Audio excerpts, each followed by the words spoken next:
दूध कौन से जानवर का सबसे अच्छा होता है? बेटी, दूध तो भैंस का ही सर्वोत्तम होता है। फिर तो आपको भैंसशाला चलानी चाहिए स्वामी जी। आप गौशाला चलाते हैं और दूध भैंस का सबसे अच्छा बता रहे हैं। वो इसलिए बेटी, क्योंकि आपने दूध के विषय में पूछा है और दूध भैंस का ही उत्तम होता है। तो फिर गाय का दूध स्वामी जी? बेटी, गाय का दूध दूध नहीं, अमृत होता है। और हमारे लिए गाय जानवर नहीं, हमारी माँ है। वो कैसे स्वामी जी? बेटी, हमारे शास्त्रों में स्पष्ट उल्लेख है, गावो विश्वस्व मातरः, गाय संपूर्ण विश्व की माता है।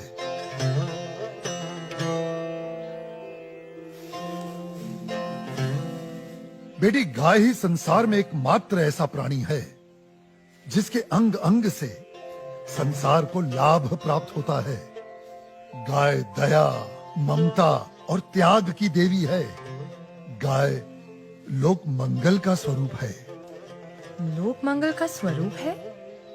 वो कैसे स्वामी जी?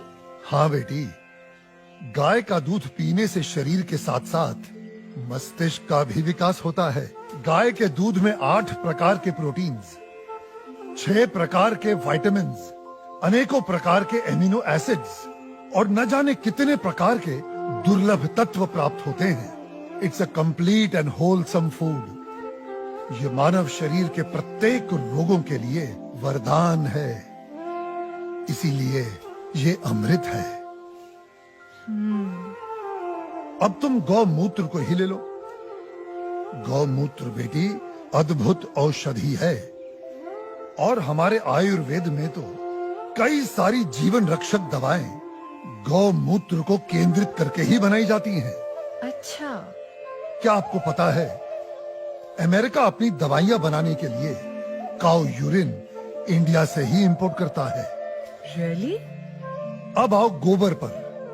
काऊ डंग, जिसका अज्ञानी लोग बहुत मजाक उड़ाते हैं, वही गोबर ईंधन और खाद यानी कोल और मैन्योर का काम करता है। It's a natural fuel and fertiliser. आपको पता है बेटी, गांव के कच्चे घरों की दीवारों पर गोबर लेपने से उन पर सूर्य की सख्त और विषाक्त किरणों का असर ही नहीं होता। ओह।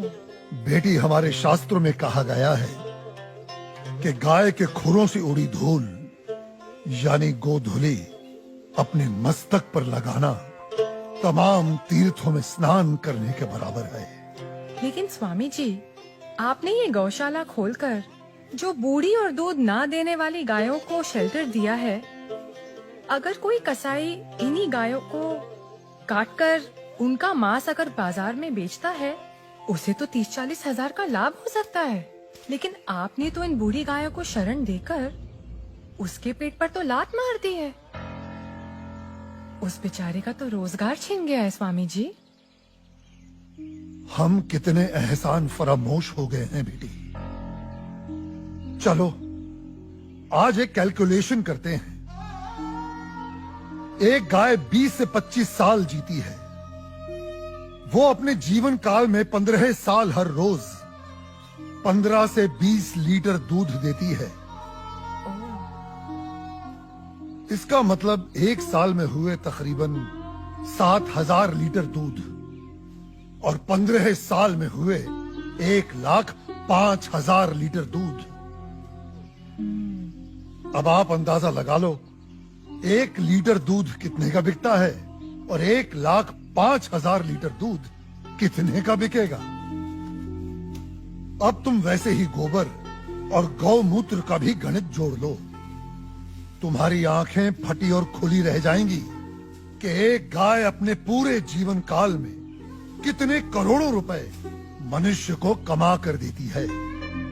बेटी, अनेक इंडस्ट्रीज काऊ डेयरी और उसके बाय प्रोडक्ट्स पर टिकी हुई हैं।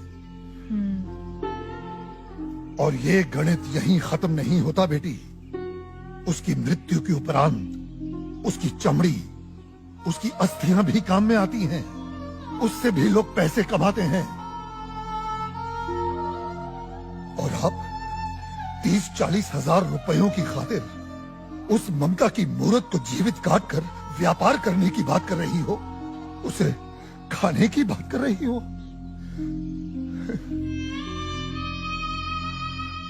और कितना त्याग, कितना उपकार चाहिए एक प्राणी से।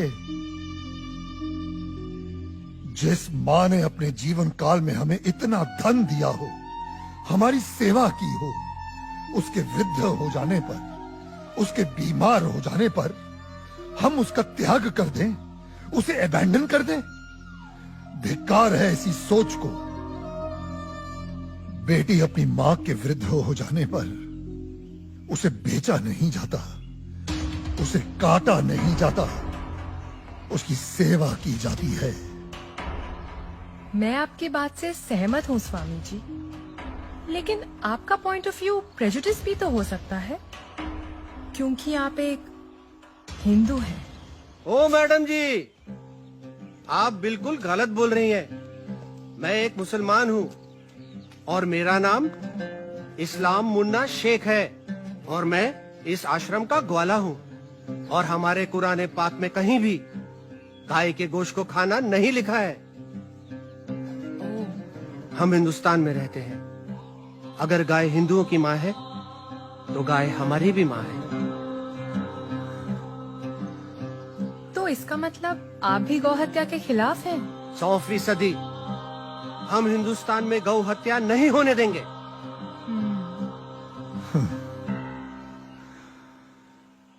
बेटी, जितनी भी बीमार, लाचार और दूध ना देने वाली गायें हैं, जिन्हें हमारे अपने ही हिंदुओं ने अपने निजी स्वार्थ के लिए त्याग दिया है, हम उन सब गायों को अपने यहां शरण देंगे। उनकी सेवा कर उनका ऋण चुका